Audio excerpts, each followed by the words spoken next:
നിങ്ങൾ അംബേദ്കർ എന്ന് വിളിച്ചു പറയുന്ന നേരം ദൈവമേ ദൈവമേ എന്ന് വിളിച്ചിരുന്നെങ്കിൽ നിങ്ങൾ എന്നെ സ്വർഗത്തിലെത്തിയനെ എന്നാണ് അമിത്ഷാ. ഈ അമിത്ഷയ്ക്ക് ആര് അംബേദ്കർ എന്നറിയും?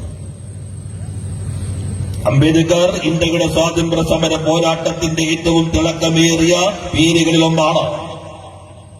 ഏറ്റവും പിന്നോക്കം നിൽക്കുന്ന വിഭാഗത്തിൽ ജനിച്ച മനുഷ്യൻ, എല്ലാ വിദ്യാഭ്യാസ സ്ഥാപനങ്ങളിലും മികവാർന്ന മാർക്കോടുകൂടി വിജയിച്ച് ഔന്നത്യത്തിലേക്ക് എത്തിയ മനുഷ്യൻ, ഇന്ത്യയിൽ നിന്ന് ആദ്യമായി വിദേശ സർവകലാശാലയിൽ പോയി എക്കണോമിക്സിനകത്ത് ഡോക്ടറേറ്റ് എടുത്ത ആദ്യത്തെയാൾ, നിയമത്തിനകത്ത് ബിരുദം, ഉന്നതമായ ബഹുമതികൾ അതെല്ലാം തേടി തിരിച്ച് ഇന്ത്യയിൽ വന്ന് ഇന്ത്യയുടെ സ്വാതന്ത്ര്യ സമരത്തിന്റെ ഭാഗം ഭരണഘടനാ അസംബ്ലിയിലെ ഏകാംഗം. എട്ടാണേ ഉള്ളൂ അദ്ദേഹത്തിന്റെ ബാധ്യത, അദ്ദേഹം മാത്രമേ ഉള്ളൂ. പക്ഷേ ഡ്രാഫ്റ്റിംഗ് കമ്മിറ്റി ഉണ്ടാക്കിയപ്പോ അതിന്റെ നേതൃത്വം അംബേദ്കർ ഇന്ത്യയുടെ ഭരണഘടനാ രൂപീകരണത്തിന് നിർണായകമായ സംഭാവന നൽകിയിട്ടുണ്ട്. അംബേദ്കറുടെ മാത്രമല്ല ഭരണഘടന, പക്ഷെ അംബേദ്കറാണ് ഡ്രാഫ്റ്റിംഗ് കമ്മിറ്റി ചെയർമാൻ. അംബേദ്കറുടെ സംഭാവനകൾ നിസ്തുലമാണ്. ഏറ്റവും ഒടുവിൽ നവംബർ 25 ഇന്ത്യൻ ഭരണഘടനാ അസംബ്ലിയിൽ ഭരണഘടനയുടെ 3ാമത്തെ വായന കഴിഞ്ഞ് അംബേദ്കർ നടത്തിയ പ്രസംഗമുണ്ട്. ആ പ്രസംഗം ഇന്ത്യയുടെ മാത്രമല്ല ലോകത്തിലെ ഏറ്റവും ഉജ്ജ്വലമായ പ്രസംഗങ്ങളിലൊന്നാണ്.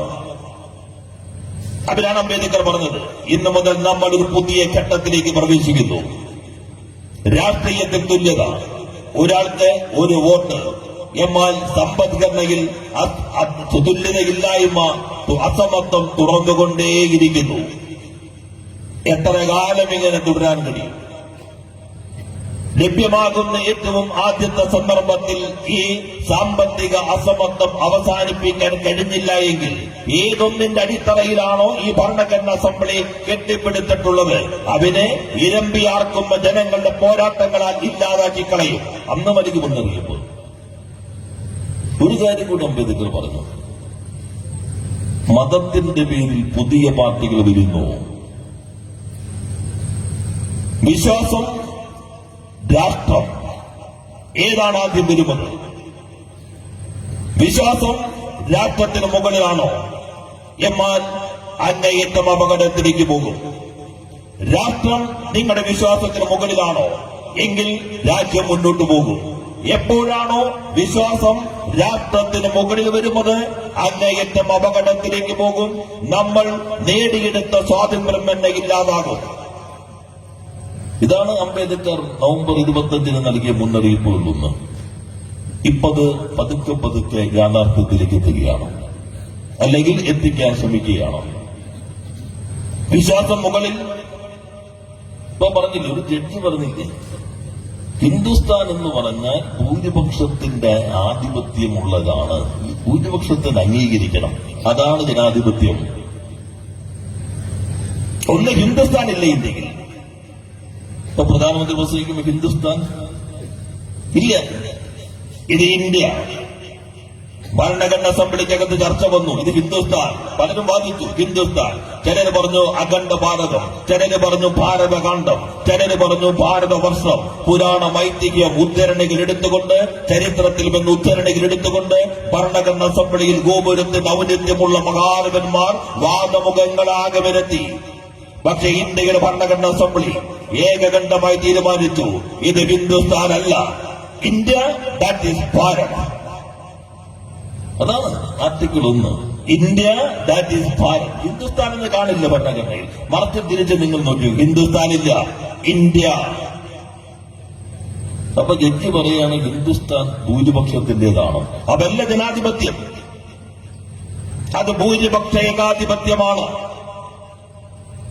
99% സീറ്റും 99% വോട്ടും കിട്ടിയെന്ന് കരുതുക.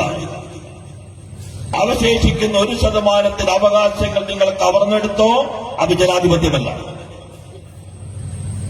പൂർണ്ണമായും 99.9% വോട്ടിൽ നിങ്ങൾക്ക് ലഭിച്ചു എന്ന് കരുതുക.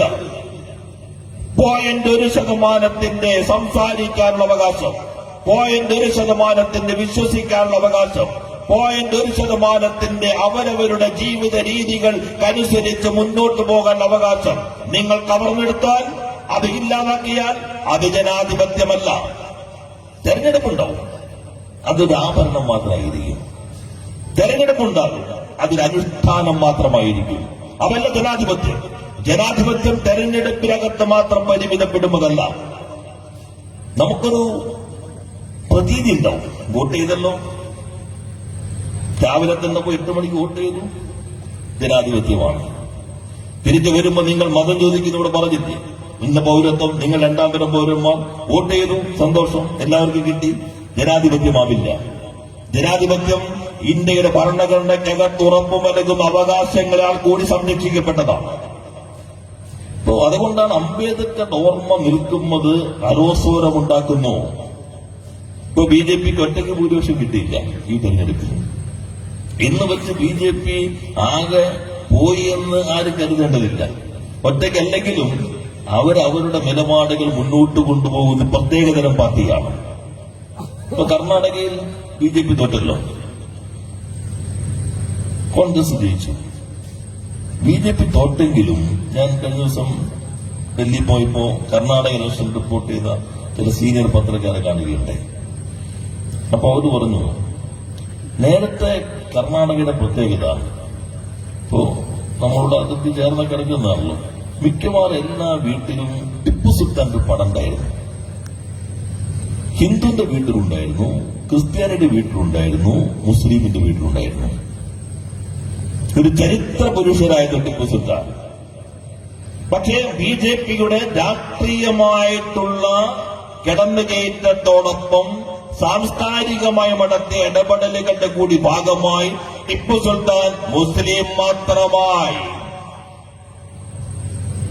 ഈ രാജ്യത്തിന്റെ പോരാട്ടത്തിന്റെ ചരിത്ര പുരുഷനായി ജാതി മത ചിന്തകൾക്ക് അതീതമായി ജനങ്ങൾ മനസ്സിൽ കൊണ്ടു നടന്നിരുന്ന ഒരു പ്രതീകത്തെ ഒരു മതത്തിന്റെ ചതുര വടിവുകൾക്കകത്ത് പരിമിതപ്പെടുത്തി.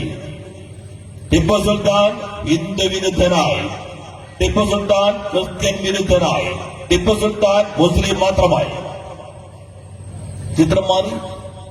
വീടുകളിൽ നിന്ന് പതുക്കെ പടം എടുത്തു മാറ്റപ്പെട്ടു. കോൺഗ്രസ് ജയിച്ചു, BJP തോറ്റു, പടം തിരിച്ച് ചുവരിലേക്ക് കയറിയിട്ടില്ല. അതാണ് BJP. RSSന്റെ രാഷ്ട്രീയ പ്രത്യയശാസ്ത്ര സാംസ്കാരിക രൂപമായി വിൽക്കുന്ന BJP. അതുകൊണ്ടാണ് നമ്മൾ എല്ലാത്തിനെയും ചരിത്രവൽക്കരിച്ചു കൊണ്ടുപോകേണ്ടതിന്റെ ആവശ്യകതയെ ഉയർത്തിപ്പിടിക്കുന്നത്. ഇപ്പോ വേറൊരു വിഭാഗമുണ്ട്. കഴിഞ്ഞ ദിവസം ഒരു ചാനലിൽ ഇരുന്നൊരാൾ പറയുകയാണ്, ആരെയും ഭഗത് സിംഗ്, അയാള് ജില്ലാ കോടതി ആ ജഡ്ജിക്കെതിരെ ബോംബെറിഞ്ഞു, ഭീകരവാദ പ്രവർത്തനം നടത്തി. പിന്നെ കലണ്ടർ മാറിയുണ്ട്, അയാളിപ്പോ രക്തസാക്ഷിയായി. ആരാ പറയണത്? നേരത്തെ അംബേദ്കറെ കുറിച്ച് പറഞ്ഞത് BJP RSS ആണെങ്കിൽ ഭഗത് സിംഗിനെ കുറിച്ച് ഇങ്ങനെ പറയുന്നത് ജമാഅത്ത് ഇസ്ലാമിയാണ്. മീഡിയ വൺ ചാനലിൽ ഇരുന്നിട്ട് അവരുടെ ജമാഅത്ത് ഇസ്ലാമിയുടെയാണല്ലോ മീഡിയ വൺ. ഭഗത് സിംഗിനെ കുറിച്ച് പറയാണ്. അങ്ങേയറ്റം അധിക്ഷേപകരമായ രൂപത്തിൽ ഭഗത് സിംഗിനെ കുറിച്ച് പറയുന്നു എന്നത് മാത്രമല്ല അവരകത്തുള്ള രാഷ്ട്രീയം. സ്വാതന്ത്ര്യത്തിന് മുൻപ് ബ്രിട്ടനെ ആധിപത്യം അവസാനിപ്പിക്കാൻ ജീവൻ പോലും നൽകാൻ തയ്യാറായി വന്ന ധീരരായ ചെറുപ്പക്കാർ നിരവധിയുണ്ട്. അവരിൽ കൂട്ടത്തിൽ ഭഗത് സിംഗ് വളരെ ചെറുപ്പത്തിൽ തന്നെ പോരാളിയായി മാറിയ മനുഷ്യൻ. മരണത്തെ മുഖാമുഖം കണ്ടപ്പോഴും തനിക്ക് പുസ്തകങ്ങൾ വായിക്കണം, അവസാനം അടച്ച് പൂർത്തീകരിക്കാത്ത ലെനിന്റെ പുസ്തകം വിളിക്കാൻ വന്നു കഴിഞ്ഞപ്പോൾ ഞാനിത് വായിച്ചു തീർക്കട്ടെ എന്ന് വാർഡനോട് പറഞ്ഞ ആ ധീരനായ ചെറുപ്പക്കാരൻ ഭഗത് സിംഗ്. ഞങ്ങൾ ഡൽഹിയിലുള്ളപ്പോ ഡൽഹി ആർക്കൈവ്സിൽ ഭഗത് സിംഗിന്റെ വിചാരണയുടെ രേഖകൾ മുഴുവൻ ഞങ്ങൾ പോയി. ഇപ്പൊ ഉണ്ടോന്നറിയാം, എന്തായിരിക്കും ഡിജിറ്റലൈസേഷൻ, ഞങ്ങൾ മുഴുവൻ പോയി നോക്കി. ഡൽഹിക്കാരത് കുറച്ച് സൗകര്യം, വേറെ വായിക്കാൻ നോക്കാനുള്ള സമയം കിട്ടും. അപ്പോ ജയിലിൽ കൊണ്ടുവന്ന് വിചാരണയ്ക്ക് കൊണ്ടുപോയപ്പോ ഈ കോടതിയുടെ പ്രതിക്കൂട്ടി നിന്നിട്ട് അദ്ദേഹം പറഞ്ഞു, എനിക്ക് കമ്മ്യൂണിസ്റ്റ് ഇന്റർനാഷണൽ ഒരു സന്ദേശം അയക്കണം. ഏത് പ്രതിക്കൂട്ടി നിൽക്കാൻ എപ്പോ തൂക്കി കൊള്ളണമെന്ന് ചോദ്യമുള്ളൂ. അപ്പോഴാണ് പറയണത് എനിക്ക് ഇന്റർനാഷണൽ മെസ്സേജ് അയക്കണം എന്ന് എഴുതിയെടുക്കാൻ ജഡ്ജിയോട്. അതാണ് ഭഗത് സിംഗ്. എന്നിട്ട് അവിടെ നിന്ന് പ്രിന്റ് ചെയ്ത് കൊടുത്തു. വായിക്കാൻ പുസ്തകങ്ങൾ ചോദിച്ചു, മാർക്സിന്റെ പുസ്തകങ്ങൾ, ഗോർക്കിയുടെ പുസ്തകങ്ങൾ. ധീരനായ വിപ്ലവകാരി ഭഗത് സിംഗ്. ആ ഭഗത് സിംഗിനെ ഈ രൂപത്തിൽ, അയാൾ ഭീകരവാദി, വ്യക്തിയെ ബോംബെറിയാൻ പോയത് വ്യക്തിഗത ഭീകരവാദത്തിന്റെ വല്ല ഭഗത് സിംഗിന്റെ ഇപ്പോൾ അതിനകത്ത് വേറൊരു വാദമുണ്ട്, നമ്മൾ കണ്ടോളണം. ജമാഅത്ത് ഇസ്ലാമി അതുമായി ബന്ധപ്പെട്ട് നിൽക്കുന്നയാളുകൾ ഇസ്ലാമിക രാഷ്ട്രീയ നിലപാടുകൾ പൊളിറ്റിക്കൽ ഇസ്ലാമിന്റെ വക്താക്കൾ അവർ ഇന്ന് ഭീകരവാദ പ്രവർത്തനം നടത്തുന്നവരാണെങ്കിൽ നാളെ ഇസ്ലാമിക രാഷ്ട്രം വന്നാൽ അവർ മഹാന്മാരായി തീരും എന്നുള്ളതാണ് സന്ദേശം. അതാണ് സന്ദേശം. ഭഗത് സിംഗിനെ അധിക്ഷേപിക്കുന്നത് മാത്രമല്ല, ഇപ്പോ പോപ്പുലർ ഫ്രണ്ട് ഭീകരവാദമാണ്, പക്ഷെ ഇസ്ലാമിക രാഷ്ട്രം നാളെ വരും. നാളെ വന്നാലോ പോപ്പുലർ ഫ്രണ്ടിന്റെ ആളുകൾ മഹാന്മാരായിരിക്കും. ഇതാ ജമാഅത്ത് ഇസ്ലാമി. മൗദൂദി ഔറംഗാബാദിലെ ജനിച്ചത്. ഇസ്ലാം എന്ന് പറഞ്ഞാൽ രാഷ്ട്രീയം അതുമായി ചേർന്ന് നിൽക്കുന്നു, അഭേദ്യമാണ്, വേർതിരിക്കാൻ കഴിയാത്തതാണ് രാഷ്ട്രീയവും ഇസ്ലാമികമായ വിശ്വാസവും എന്ന നിലപാട് മുന്നോട്ട് വയ്ക്കുന്ന മൗദൂദി ഇവിടെ ജനിച്ചു. ഔറംഗാബാദിൽ വിഭജനം വന്നു, പക്ഷെ പാകിസ്ഥാനിലേക്ക് പോയി. മതനിരപേക്ഷത ഇസ്ലാമുമായി ചേർന്ന് നിൽക്കില്ല, സോഷ്യലിസം ഇസ്ലാമുമായി ചേർന്ന് നിൽക്കില്ല. ഇതാണ് മൗദൂദി. അവർക്കും ചരിത്രം ശരിയായ രൂപത്തിൽ അവതരിപ്പിക്കപ്പെടാൻ പാടില്ല.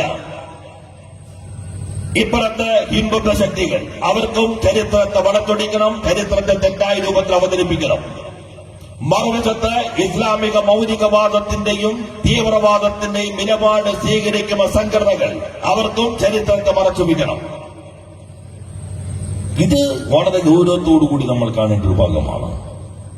ഇതിനെ പിന്നെ ആര് പ്രതിരോധിക്കും? കോൺഗ്രസിന് കഴിയും. ഇപ്പം പടക്കെ പിടിച്ച് നിൽക്കുന്നുണ്ട്. ഈ നെഹ്റുവിനെ ഇത്രമാത്രം അധിക്ഷേപിച്ചില്ലേ ജവഹർലാൽ നെഹ്റുവിനെ? ശക്തമായ ഏതെങ്കിലും തരത്തിലുള്ള പ്രതിരോധം കോൺഗ്രസിന്റെ ഭാഗത്ത് നിന്ന് വന്നോ? കോൺഗ്രസിനെ ബി ജെ പി പ്രതിരോധിക്കാൻ കഴിയുന്നുണ്ടോ?